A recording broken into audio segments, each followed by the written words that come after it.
দেখো হাসা, আমি কতগুলো ডিম পেড়েছি। দেখবে আমাদের খুব সুন্দর সুন্দর ছানা হবে। তা তো হতেই হবে। তুমি নিজে যখন এত ফুটফুটে দেখতে, আমাদের ছানারা তো ফুটফুটে হবেই। শোনো, আমাদের ছানাদের কিন্তু আমরা দুজনে মিলে সাঁতার শেখাবো, কেমন? ওদের জন্য নতুন নতুন পোশাকও বানিয়ে দেব। যেমনটা তোমার ইচ্ছে হাসি। হাসি, সবগুলো ডিম তো দেখতে একই রকম, কিন্তু এই ডিমটা এরকম কেন? মনে হচ্ছে একটু বাঁকা। কি জানি, আমিও বুঝতে পারছি না। বোধহয় আমাদের এই ডিমের ভেতরের ছানাটা অনেক বেশি সুন্দর হবে।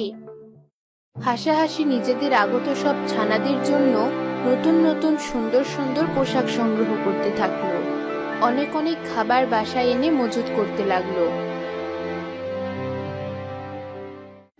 দেখতে দেখতে বেশ কিছুদিন কেটে গেল।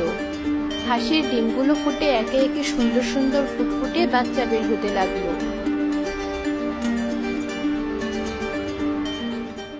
সব বাচ্চাদের নতুন নতুন পোশাক পরিয়ে দিল হাসা আর হাসি।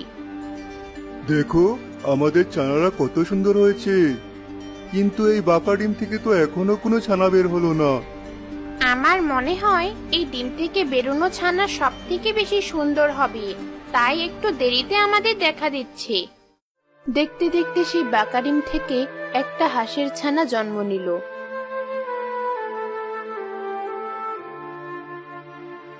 কিন্তু সেই হাঁসের ছানাকে দেখে হাসাহাসি মোটেও খুশি হলো না, কারণ সেই ছানার মুখ থেকে গলা পর্যন্ত একটা বড় কালো দাগ ছিল। এ কি? স্বপ্ন দেখেছিলাম এই ডিম থেকে বেরোনো ছানা সব থেকে বেশি সুন্দর হবে, আর এ তো বেশি কুৎসিত। তাই তো দেখছি। কি বাজে! বাবা, ওকে আমাদের সাথে একদমই মানাচ্ছে না। ওকে বের করে দাও আমাদের বাড়ি থেকে। আমরা ওর সাথে থাকতে পারবো না। শান্ত হও ছানারা, আমি দেখছি কি করা যায়। সকলের কাছে এত খারাপ ব্যবহার পেয়ে অসহায় হাঁসছানা কাঁদতে থাকে। তোমরা এসব কি বলছো?